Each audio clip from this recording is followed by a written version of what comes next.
অনেক রক্তের নদী পেরিয়ে এই লাল সবুজ পতাকা উঠেছে আকাশে।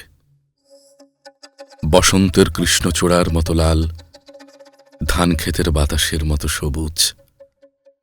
এই পতাকা কেবল কাপড় নয়, এখানে আছে শহীদদের নিঃশ্বাস, মায়ের চোখের লোনা জল, আর মুক্তিযোদ্ধার অটল প্রতিজ্ঞা।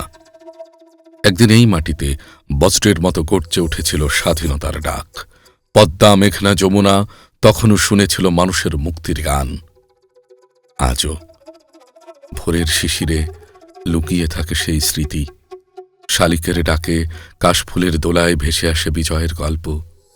তাই মনে রেখো, এই স্বাধীনতা শুধু পাওয়া নয়, এটি রক্ষা করার শপথ। আমাদের সততা, ভালোবাসা আর পরিশ্রমেই উঁচু থাকবে লাল সবুজের মান। বাংলাদেশ, তুমি আমার আকাশ ভরা গর্ব, আমার হৃদয়ের চিরন্তন স্বাধীনতা।